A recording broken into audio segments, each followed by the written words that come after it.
No. You rise to the occasion. Experience comes with age, and I've been hearing a lot about age, you know. We are now, and I finally get to check that off my list, and I knew this was going to be a big fight. The build-up for this is huge. The press conferences are entertaining. It's a spectacle.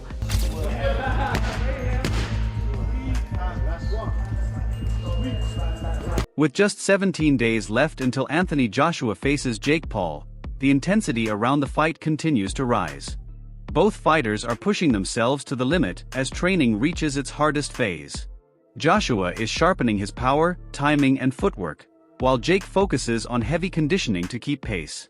Every session now carries extra weight, and the atmosphere around the event grows more serious as the countdown approaches fight night. And I have nothing but love for him, but I'm going to knock him out respectfully, and you know, we can hug and kiss afterwards, specifically kiss.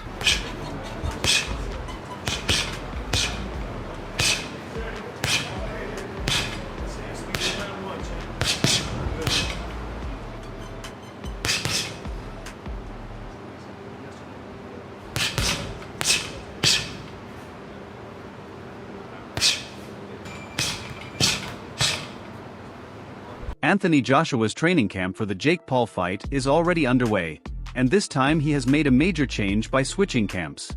Joshua has been inactive since his knockout loss in September 2024 and the elbow surgery that followed, giving this preparation added urgency.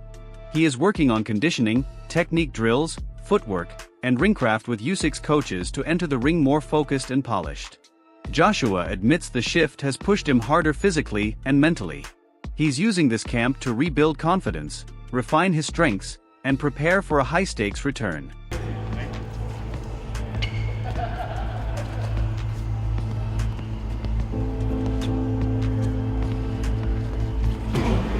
Anthony Joshua starts each morning with cold therapy sessions, taking ice baths to support recovery and strengthen his body during camp. The freezing water reduces inflammation, keeps his muscles fresh, and helps him stay mentally sharp. Joshua believes these sessions improve his focus and prepare him for the demanding training that follows. The strict routine shows his dedication to staying prepared ahead of the upcoming fight.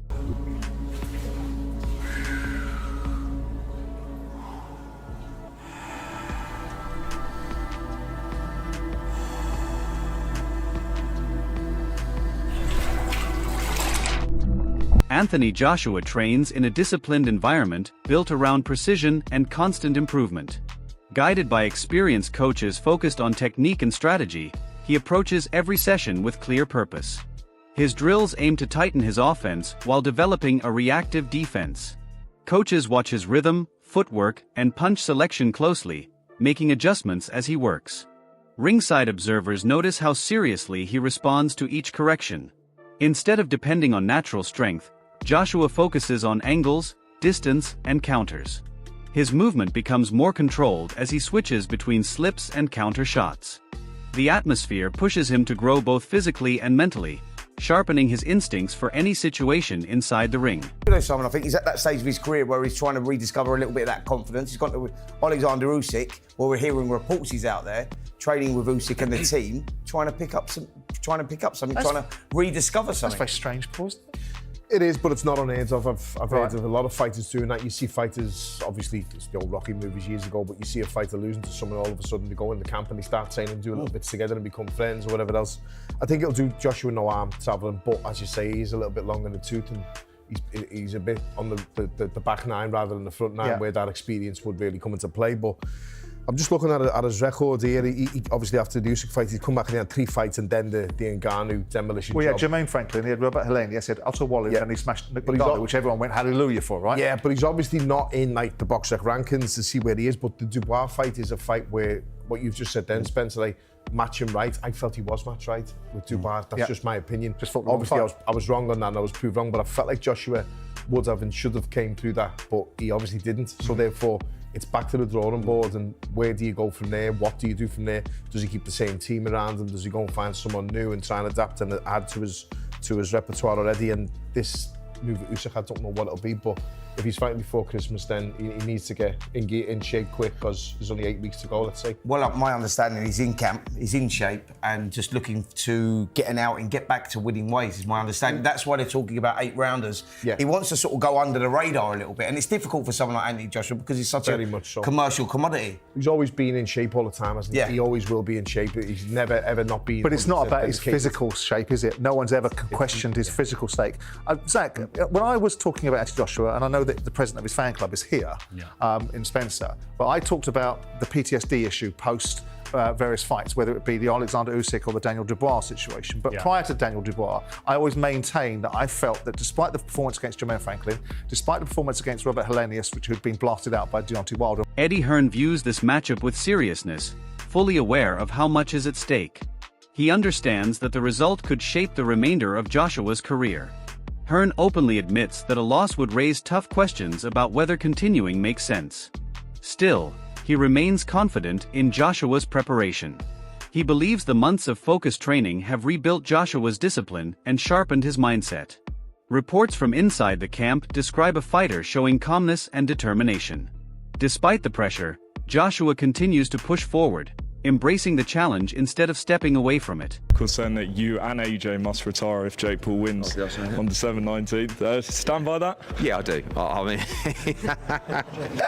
oh, I suppose so. Shit, yeah. Look, I don't see a world where Jake Paul wins this fight. I know that boxing's boxing. And I mean, what was it? Roy Jones came out this morning and said Jake Paul can win this fight. Teddy Atlas as well. Teddy Atlas. Okay. All right, now I'm a bit worried. I won't retire. AJ should retire if he loses. No. Sorry. No, I see AJ winning this fight with ease, comprehensively, destructively, violently, and I don't see a world where Jake Paul is competitive in the fight, let alone win the fight. But luckily, AJ's not preparing in a way that he just thinks it's a joke. He's preparing for Jake Paul like he's a world title contender. Yes, it's been a little bit of a shorter camp. Yes, we've got to make weight this time around, but it doesn't matter. We should just slide through this guy and bash him up and beat him up, and we should do it early doors. Just lastly, you said as well that you told Nikisa that he was weighing 290 when you were negotiating. What impact did that have? Did you feel like they would have gone even lower if they knew he was weighing 265? No, I mean, I don't think that when you're negotiating on a weight, there's not one promoter in the world that would tell the truth about what the weight of the fighter was, and Nikisa knows that anyway. So it wasn't like we were being clever, but they wanted him to come to 240. And it's just, don't forget, AJ's never made weight before. So all of a sudden, he's tried. He'd been in camp for, 2 or 3 weeks, and he's probably sitting at, 260, 265, and it's like you got to make 245. Joshua's confidence is strengthened by the level of sparring partners in his camp. Footage shows him working with top heavyweights who bring different styles into the ring. Jared Anderson challenges him with explosive power and non-stop pressure, forcing Joshua to stay defensively sharp. Frank Sanchez offers a contrasting style with his movement, balance, and technical approach, pushing Joshua to adjust and think quickly. These sessions recreate elite-level conditions and provide challenges Jake Paul has not experienced. The mix of styles helps Joshua prepare with timing, accuracy, and the ability to change tactics instantly. Paul is being dwarfed by these way bigger heavyweights like Jared Anderson, Frank Sanchez, and Lawrence Okoli. Okoli is like 6'4.5", 6'5", and these guys are like 6'3", 6'4", probably. So now Jake Paul is the one that's smaller.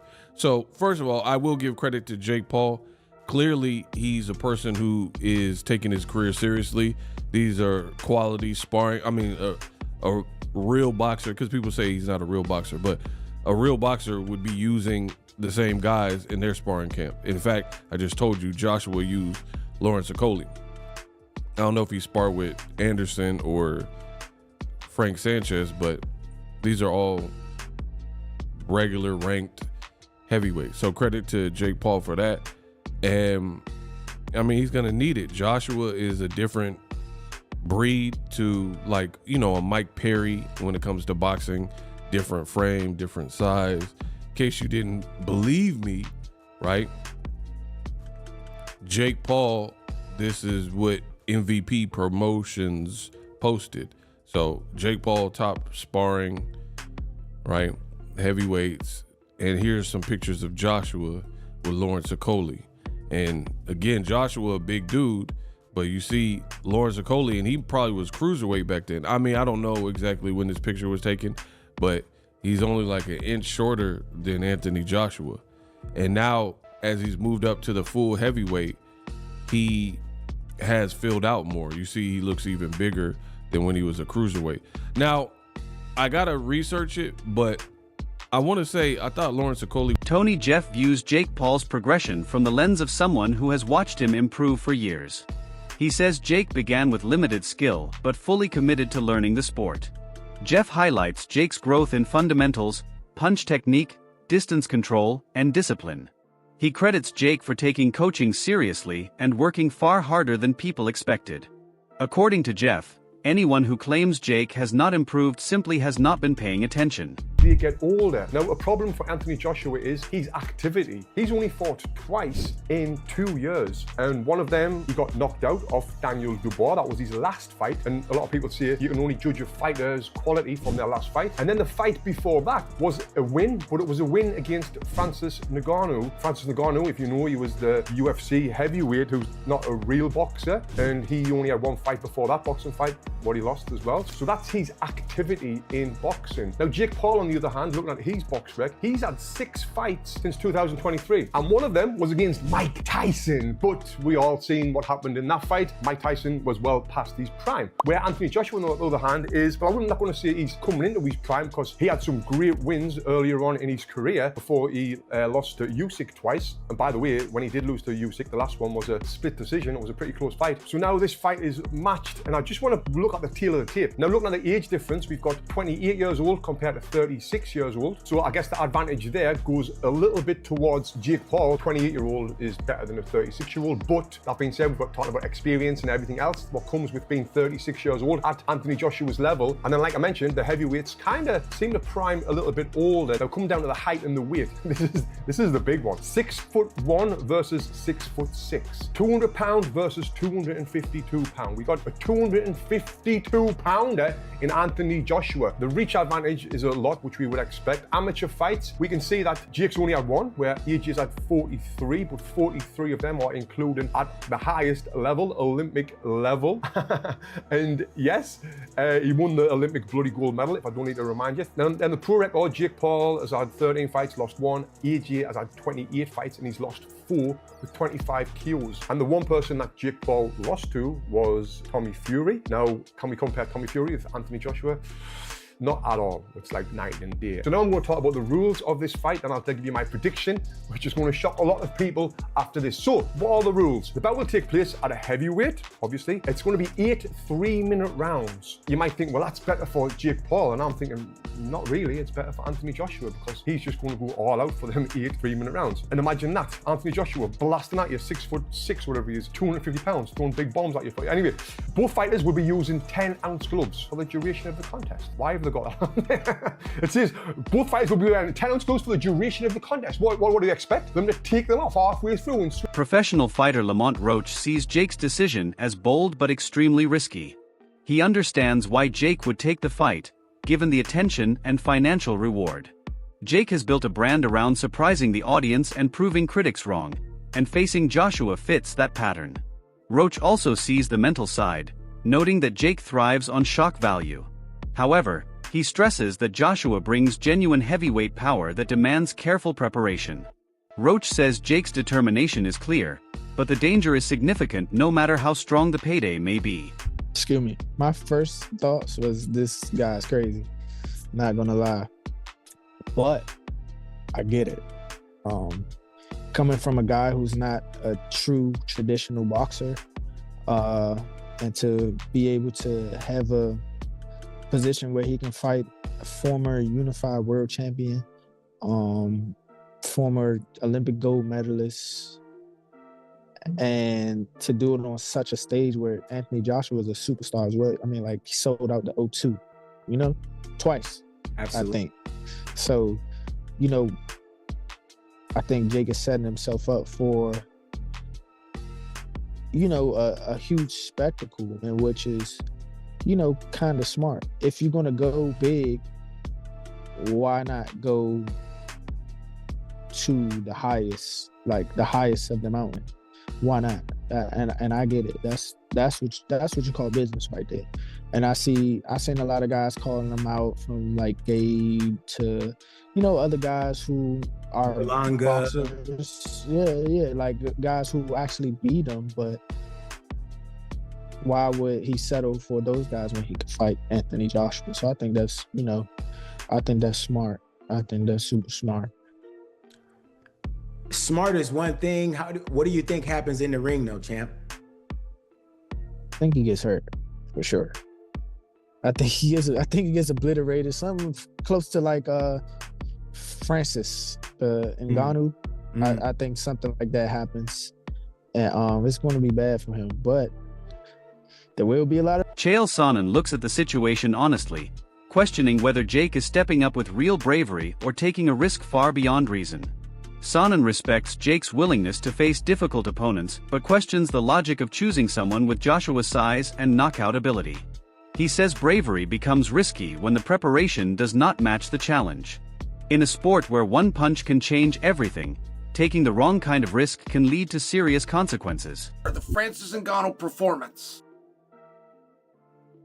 What if Jake makes it 5 rounds, 6 rounds? What if Jake made it to the distance? What if Jake won a round? Now, it's very hard to believe. It's very hard to imagine. I think it's the big struggle with this fight.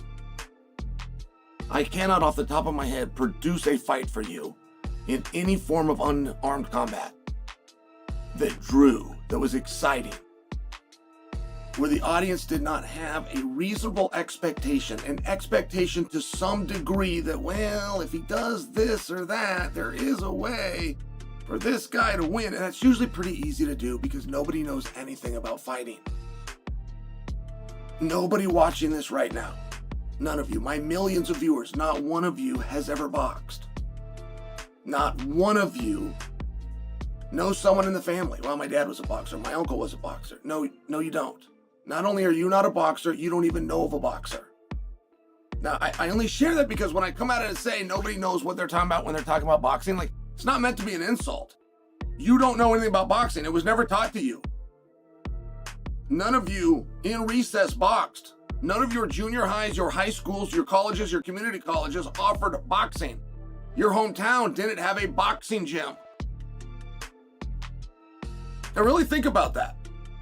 Because as much as you love the sport and as much as you think that you understand it, not only do you not understand it, you can't even have a conversation with other people who do because they don't understand it. So what is a win? I think that time counts. I think that time is a very big deal. You're in that little bitty ring, and I know a guy can run backwards, but running backwards is not illegal in boxing. It is in wrestling. Angelo and Josh shift the focus back to boxing fundamentals. They explain that boxing has levels built over years of elite training and competition. They believe Jake Paul is still developing, while fighters like Anthony Joshua and Deontay Wilder compete at the highest level. They say Joshua belongs to a category where power, timing, and experience can end a fight instantly. Even if an opponent appears in control, a single moment from fighters at Joshua's level can change everything. Just don't think that he could compete at the highest level, and I don't think he'd beat the top 5, top 6 guys. But that in that weight class is where he'd be at, like say 180, 188 or 189, somewhere around there is where he'd probably compete. There's not a lot of talent there though. So he might be pretty good in those weight classes. Him competing in the heavyweight division against like Deontay Wilder or Anthony Joshua or anybody else, no. He gets annihilated. I'm very surprised he signed this fight. I was shocked he signed this fight. I texted my buddy Bo because Bo follows boxing really well, and I texted him. I was like, dude, we might see a death. And he said the same thing. He's like, I cannot believe he agreed to that fight. But the numbers, the numbers that are, nobody knows the true payouts. They're saying it's around $200 million that they're splitting evenly. So they're getting about $100 million each. He said that it was $267 million. So I don't know who you believe or don't believe, or it could be they're splitting 200 and the 67 delta, they had to pay DAZN because Anthony Joshua has a contract with DAZN. With and this DAZN. fight's going to be on Netflix. DAZN. It's DAZN. So they, which makes how the hell? Please stop Anyway. saying DAZN, okay? DAZN. That's like Saint Benoit, okay? Where's the O in DAZN? It's That's it for today's video. Stay tuned until next time.